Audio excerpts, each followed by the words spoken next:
মানহানি ও ভয়ভীতি প্রদর্শনের অভিযোগে বিএনপির রমনা থানার সভাপতি Ashraful Islam Dhaka chief metropolitan magistrate আদালতে নাসিরউদ্দিন পাটোয়ারীর বিরুদ্ধে মামলা করা হয়েছে।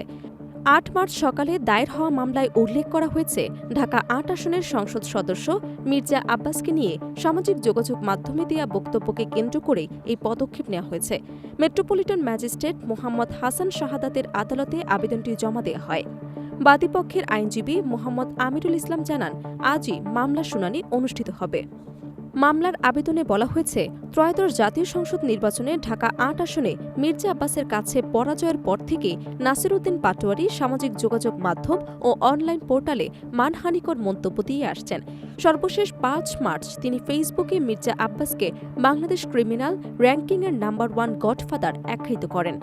এসব বক্তব্য উদ্দেশ্য প্রণোদিত এবং শিষ্টাচার বহির্ভূতভাবে প্রচার করা হয়েছে।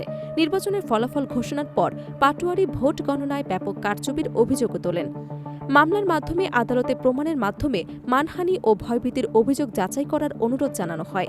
এটি ঢাকা ৮ আসনের রাজনৈতিক উত্তেজনাকে আরও আলোচনার কেন্দ্রবিন্দুতে নিয়ে এসেছে।